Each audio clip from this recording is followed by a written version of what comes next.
लगता है कि कल तक जिस डॉक्टर आसिम पर 470 अरब की करप्शन के इल्जामात हों, इंकिशाफात और एतराफ से भरपूर वीडियोस हों, जिसको दहशतगर्दी और करप्शन के गठजोड़ की अहम कड़ी समझा जा रहा हो, वो 50 लाख की जमानत पर रिहा हो और शानदार इस्तकबाल के मजे लूटे।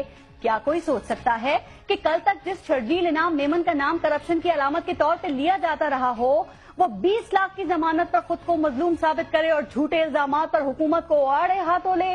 क्या कोई सोच सकता है कि रंगे हाथों पकड़ी जाने वाली अयान अली मुल्क से बाहर और हाजियों के साथ फ्रॉड का लेबल रखने वाले हामिद सईद काज़मी जेल से बाहर हो?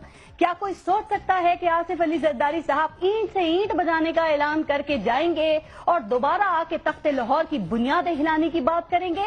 अगर कोई ये सब नहीं सोच सकता तो अब सोच ले, बल्कि देख भी ले कि जो रेंजर्स करप्शन की ईंट से ईंट बनाने के लिए डॉक्टर आसिम और शर्जील मेमन के दफ्तर, घर और दोस्तों, रिश्तेदारों के घरों पर छापे मार रही थी, वही रेंजर्स अब प्रोटोकॉल दे रही है। जो ताज लूट मार के इल्जामात से उछलते नजर आ रहे थे, वही ताज अब सरों पर पहनाए जा रहे हैं। तो सवाल ये है कि क्या अब भी ये सोच लेना चाहिए कि हमारा निजाम किसी ताकतवर को सजा दे ही नहीं सकता? कहा जाता है कि लूटो मुल्क से फूटो, पकड़े जाओ, जमानत कराओ, ताज पहनो, फिर मैदान में आओ, मजलूमियत का सियासी इंतकाम का गीत गाओ, दोबारा कोई वजारत लो, फिर लूटो, फिर फूटो, और यही होता रहा है और यही होता रहेगा। तो फिर सवाल ये है कि एहतसाब के नारे, वादे और दावे कहाँ गए?